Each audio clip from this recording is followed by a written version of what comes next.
ঢাকার দোহার উপজেলা স্বাস্থ্য কমপ্লেক্সে হঠাৎ বেড়েছে ডায়রিয়া রোগীর সংখ্যা। শীত এবং সচেতনতার অভাবে শিশু এবং মাঝবয়সীরা বেশি আক্রান্ত হচ্ছেন বলে জানিয়েছেন চিকিৎসকরা।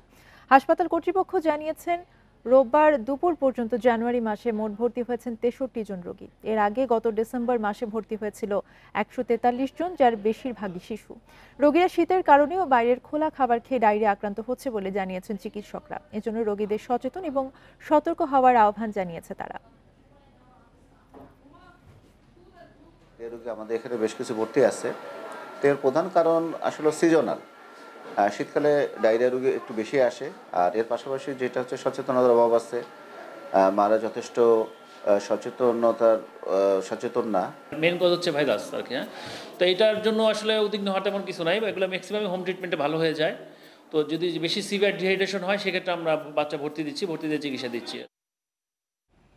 এ বিষয়ে আরো জানাতে আমাদের সঙ্গে যোগ দিচ্ছেন সহকর্মী শামীম আরমান। শামীম, আপনি জানাবেন যে কি পরিমাণ রোগী হাসপাতালে ভর্তি হয়েছে এবং হঠাৎ করে আসলে এই ডায়রিয়ায় আক্রান্ত হওয়ার কারণ হিসেবে চিকিৎসকরা কি বলছেন?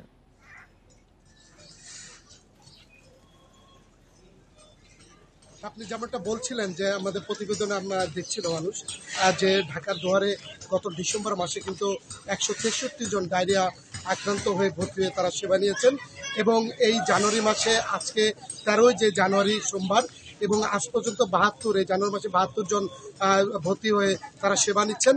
এবং আমাকে এখানে ডাক্তার মোহাম্মদ রবিউল ইসলাম, উপজেলা স্বাস্থ্য পরিবার পরিকল্পনা কর্মকর্তা, এবং শিশু ডাক্তার যে কনসালটেন্ট রয়েছেন ডাক্তার মোহাম্মদ সাইফুল ইসলাম, তারা আমাকে যেমনটা জানিয়েছেন এর প্রধান কারণ হচ্ছে মানুষের সচেতনতার অভাব।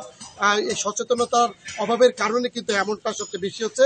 আর সবচেয়ে বেশি আরেকটা বিষয় হচ্ছে এখানের মানুষ বেশিরভাগই স্বাস্থ্য সচেতনতায় অনেকটা উদাসীন, যার কারণে কিন্তু তারা বাইরের যে মুখরোচক যে খাবার সেই খাবারগুলো বেশি খায়, যার কারণে কিন্তু এই সমস্যাটা বেশি দেখা দিচ্ছে।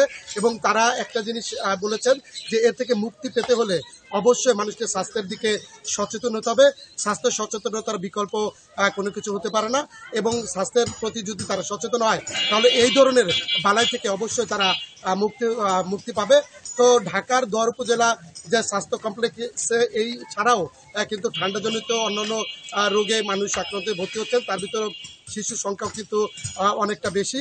এছাড়া বলা যায় যে এই দুটি কারণ ছাড়া তেমন একটা রোগী কিন্তু দোহার উপজেলা স্বাস্থ্য কমপ্লেক্সে এই মুহূর্তে নেই। তো ঢাকা দোহার উপজেলা স্বাস্থ্য কমপ্লেক্সে আমার কাছে ডায়রিয়া আক্রান্ত ও ঠান্ডাজনিত রোগের যে সর্বশেষ তথ্য এটি ছিল। দোহার থেকে জানাচ্ছিলেন সহকর্মী শামীম আরমান।